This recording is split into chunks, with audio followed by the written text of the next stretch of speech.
On the tetrad. Everything in the universe turns out to be completed in the natural progression up to the tetrad, in general and in particular, as does everything numerical. In short, everything whatever its nature. The fact that the decad, which is gnomon and joiner, is consummated by the tetrad along with the numbers which precede it, is special and particularly important for the harmony which completion brings. So is the fact that it provides the limit of corporeality and three-dimensionality. For the pyramid, which is the minimal solid and the one which first appears, is obviously contained by a tetrad, either of angles or of faces, just as what is perceptible as a result of matter and form, which is a complete result in 3 dimensions, exists in 4 terms. Moreover, it is better and less liable to error to apprehend the truth of things and to gain secure, scientific knowledge by means of the quadrivium of mathematical sciences. For since all things in general are subject to quantity when they are juxtaposed and heaped together as discrete things, and are subject to size when they are combined and continuous, and since, in terms of quantity, things are conceived as either absolute or relative, and in terms of size, as either at rest or in motion, accordingly the 4 mathematical systems or sciences will make their respective apprehensions in a manner appropriate to each thing. Arithmetic apprehends quantity in general, but especially absolute quantity. Music apprehends quantity when it is relative, and geometry apprehends size in general, but especially static size. Astronomy apprehends size when it is in motion and undergoing orderly change. If number is the form of things, and the terms up to the tetrad are the roots and elements, as it were, of number, then these terms would contain the aforementioned properties and the manifestations of the 4 mathematical sciences. The monad of arithmetic, the dyad of music, the triad of geometry, and the tetrad of astronomy, just as in the text entitled On the Gods, Pythagoras distinguishes them as follows. 4 are the foundations of wisdom: arithmetic, music, geometry, astronomy, ordered 1, 2, 3, and 4. And Cleinias of Tarentum says, these things when at rest give rise to arithmetic and geometry, and when moving to harmony and astronomy. The tetrad is the first to encompass minimal and most seminal embodiment, since the most elementary body and the one with the smallest particles is fire, and this is the body whose shape as a solid is a pyramid, which alone is enclosed by 4 bases and 4 angles. And this, we can be certain, is why there are 4 causes of the universe, whether, as was said before, it is seen as an eternal continuum or as a created composition. The material cause, the formal cause, the efficient cause, and the final cause. And there are evidently also 4 elements: fire, air, water, and earth, and their powers, heat, cold, wetness, and dryness, which are disposed in things according to the nature of the tetrad. The heavenly realm has also been arranged in the same way, for it has been assigned 4 centres: the one over the zenith, the one at the ascendant, the one at right angles under the earth, and the one at the descendant, which 4 turn out to constitute the zodiac between them. And moreover, it has been assigned 4 limits: north, south, east, and west. Moreover, there is also this many so-called 90-degree divisions of the zodiac, the points at which by means of the ecliptic there is contact with the 4 zodiacal signs in which the summer and winter solstices and the 2 equinoxes occur, which form a cross by being diametrically opposed.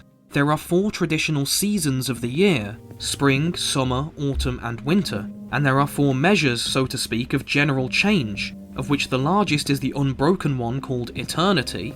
The next, time, is comprehensible in itself by the mind. The next in order of subordination is critical time, which is in a way accessible to apprehension by our senses, and the one which has the shortest duration and extension is passing time. And from another point of view, there is year, month, night, and day. On the pentad. The pentad is the first number to encompass the specific identity of all number, since it encompasses 2, the first even number, and 3, the first odd number. Hence it is called marriage, since it is formed of male and female. It is the midpoint of the decad.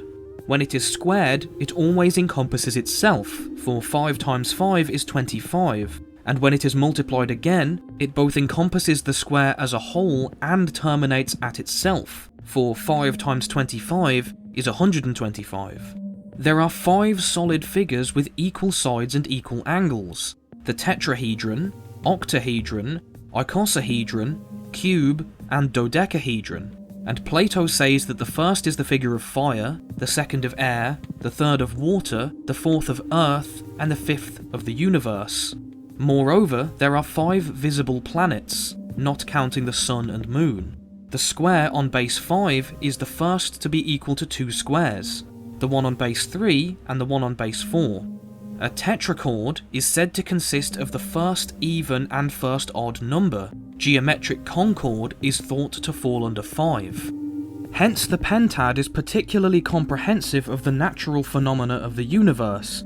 It is a frequent assertion of ours that the whole universe is manifestly completed and enclosed by the decad, and seeded by the monad, and it gains movement thanks to the dyad, and life thanks to the pentad, which is particularly and most appropriately and only a division of the decad, since the pentad necessarily entails equivalence, while the dyad entails ambivalence. So there are 5 general elements of the universe: earth, water, air, fire, and aether, and their figures are 5: tetrahedron, hexahedron, octahedron, dodecahedron, and icosahedron. Furthermore, the sum of the bases of these figures is 10 times the principle of the pentad. Since in the realm of embodiment there are, according to natural scientists, 3 life-engendering things, vegetative, animal, and rational, and since the rational is subsumed under the hebdomad and the animal under the hexad, then the vegetative necessarily falls under the pentad, with the result that the pentad is the minimal extreme of life. For the monad is the root of all generations, and the dyad is change in respect of a single dimension, the triad in respect of a second dimension, the tetrad in respect of a third and more complete dimension, and the pentad is change in respect of all addition and increase, which falls under the vegetative aspect of the soul, in which, it goes without saying, perception in general is also interspersed. They call the pentad nemesis. At any rate, it distributes the heavenly and divine and physical elements by means of 5. It distributes the 5 forms to the cyclical movements both of the moon and the rest of the heavenly bodies. Because it levels out inequality, they call it providence and justice, division as it were, and Bubastion because of being honoured at Bubastos in Egypt, and Aphrodite because it binds to each other male and female number. Likewise, it is called nuptial and androgyny and demigod, the latter not only because it is half of 10, which is divine, but also because in its special diagram it is assigned the central place. It is called twin because it divides into the decad, which is otherwise indivisible, and immortal and pallas because it reveals the 5th essence, and heart-like because of the analogy of the heart being assigned to the centre of living creatures. On the hexad. The hexad is the first perfect number, for it is counted by its own parts, as containing a 6th, a 3rd, and a half. When squared, it includes itself, for 6 times 6 is 36. It arises out of the first even and odd numbers, male and female, as a product and by multiplication, hence it is called androgynous. It is also called marriage, in the strictest sense that it arises not by addition, as the pentad does, but by multiplication. Moreover, it is called marriage because it is equal to its own parts, and it is the function of marriage to make offspring similar to the parents. The harmonic mean is first formed by the hexad, since the sesquiterrian ratio of 8 set against 6, and the double ratio of 12 set against 6 are both gained. The arithmetic mean also falls under 6, since the sesquialter ratio of 9 set against it and the double ratio of 12 set against it are both gained. For by the same number, 3, 9 both exceeds one extreme and is exceeded by the other. Moreover, its parts, namely 1, 2, and 3, have a certain arithmetical proportion. Moreover, 6 forms a geometric mean, 3, 6, 12. Furthermore, there are 6 extensions of solid bodies, that is, 6 possible directions in 3-dimensional space.